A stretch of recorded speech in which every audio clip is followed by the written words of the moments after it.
আমি 21টি প্রদেশ ঘুরেছি, 2100 কিলোমিটার হেঁটেছি, 2100 নারীকে সতীদাহ প্রথায় পুড়ে যেতে দেখেছি। আমি 21,000 কথা বলেছি, কিন্তু আমার 21টি কথা বাস্তবায়িত হয়নি। খোদ রাজা রামমোহন রায় যখন সামাজিক সচেতনতায় ব্যর্থ হয়ে আইনের আশ্রয় নিয়ে সতীদাহ প্রথা বন্ধ করেছেন, ঠিক এমন একটি প্রেক্ষাপটে আজ আমাদের বিতর্ক।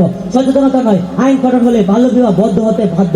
পক্ষে বলছি, আমার প্রতিপক্ষ দল বলে গেলে আজ নাকি সমাজের সচেতনতা সৃষ্টি করবেন, অথচ লোকগণ প্রতিপক্ষ আজ ঢাকা শহর অলিতে সাইনবোর্ডে ফুট ওভার ব্রিজ দিয়ে চলাচলের জন্য হাজার সতর্কতা বাড়ি থাকা সত্ত্বেও কেউ যখন এটি মেনে চলছে না, অথচ তার উল্টো পিঠে কঠোর আইনের প্রয়োগ তার বাস্তবায়নের মাধ্যমে যখন গণহারে জরিমানা শুরু করা হয়, তখন সবাই যখন পিপিলিকার মতো সারিবদ্ধ হয়ে ফুট ওভার ব্রিজে চলাচল শুরু করে, তখন কিন্তু তুলনামূলকভাবে এটি প্রতিমান হয়ে যায় যে আইন কঠোর প্রয়োগ তার বাস্তবায়ন হলে যে কোনো সমস্যা বদ্ধ হতে বাধ্য। যা কখনো সচেতনতা নামক বায়বীয় দীর্ঘমেয়াদী পরিকল্পনা দেওয়া সম্ভব নয়। এছাড়াও তিনি গণমাধ্যমে সচেতনতার কথা বলে গেলেন, অথচ লোকগণ প্রতিপক্ষ এই গণমাধ্যমগুলো যখন পাত্রী চাই মতে নানা বিজ্ঞাপন দিয়ে বাল্যবিবাহ রচনা করেছেন, তখন এটি দিয়ে কিনা আপনার বাল্যবিবাহ রোধের কথা বলছেন। বিজ্ঞ প্রতিপক্ষ, আমরা আপনাদের সাথে স্বীকার করছি, বাল্যবিবাহের ফলে আইনকুড়ে বিনষ্ট হয়ে যাচ্ছে অসংখ্য মেয়ে জীবন। বিশ্ব স্বাস্থ্য সংস্থার মতে মাত্র 1 বছর 18 বছরের মধ্যে মা হচ্ছেন 70-25 জন, এবং প্রসবকালীন সময় মারা যাওয়া 77 18 বছর নিচে এরূপ শোচনীয় অবস্থায় বাল্যবিবাহ যখন আমাদের সমাজে রন্ধে রন্ধে বিষ বৃক্ষের মতো প্রবেশ করেছে তথা ক্যান্সারের রূপ ধারণ করেছে, এমন একটি সংকটময় পরিস্থিতি থেকে ঘাতবাদী দিকে আর সচেতনতা প্যারাসিটামল দিয়ে প্রতিরোধ করা সম্ভব নয়। প্রয়োজন কঠোর আইনি কেমোথেরাপি। তাছাড়া বিবিসি তথ্য মতে বাল্যবিবাহের দিক থেকে বিশ্বে বাংলাদেশ স্থান চতুর্থ এবং দক্ষিণ এশিয়ার প্রথম কারণ হিসাবে দায়ী করা হয়েছে দারিদ্র থাকে।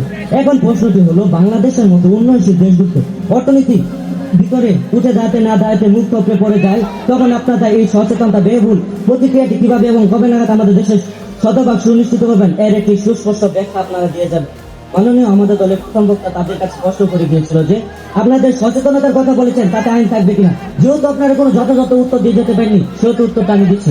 লক্ষ্য করুন, এসিড সন্ত্রাস নির্মূলের জন্য বিজ্ঞাপনটি যখন উত্তর, চল জলিলে বাড়ি ঘিরা তুমি কেন কি করছি দলে অমিনুরে এসিড মারছে, আইন আছে 90 দিনের মধ্যে মামলা নিষ্পত্তি করতে হবে, পাশেও ভয় ব্যাপারে।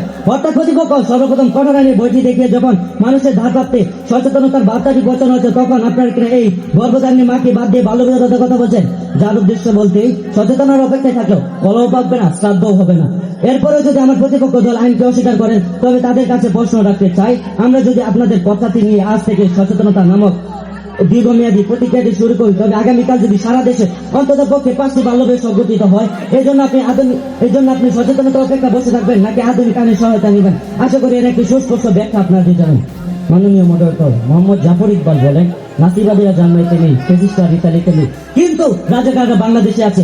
এছাড়া আমাদের সমাজে যারা ভুয়া জন্মসনদ দেখে বাল্যবিবাহ ঘটান, তাদের ক্ষেত্রে ডিজিটাল জন্মসনদ প্রবর্তন এবং নোটারি পাবলিকের এফিডেভিটের বিরুদ্ধে কঠোর আইনি বাস্তবায়ন করা হয়। পাশাপাশি বিবাহ রেজিস্ট্রারে যারা বাল্যবিবাহ ঘটায়, তাদের ক্ষেত্রে তৎক্ষণাৎ তাদের নিবন্ধনটি স্থগিত করা হয়। তবে যারাই বাল্যবিবাহ ঘটায়, তারা এই কাজটি করার আগে একবার নয়, দুবার নয়, বরং হাজার বার ভেবে দেখবে, যার ফল স্মৃতিতে বাল্যবিবাহ বদ্ধ হতে বাধ্য হবে। মাননীয় মডারেটর, আমার বান্ধবী বসন্তী স্বপ্ন ছিল, কিন্তু জীবন নামকে পা রাখতে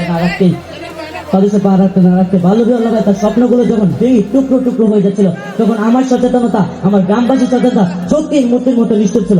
অবশেষে আইনের সহায়তা যখন বসন্তীর জীবনে বসন্ত ফিরে আসে, তখন এই ঘটনাটি আমাদের আবারও স্মরণ করিয়ে দেয় সচেতনতা দৌড় কতটুকু, যাকে আইনের ধারস্থ সভ্যতা হইতে সবগুলি সেটি প্রতিমান হয়ে যায় যে আইন কঠোর হলে এবং তার যথাযথ বাস্তবায়ন হলে অবশ্যই বাল্যবিবাহ রোধ হবে, এবং আপনাদের এই সচেতনতাটি তখন কোনো আশ্রয় পাবে না।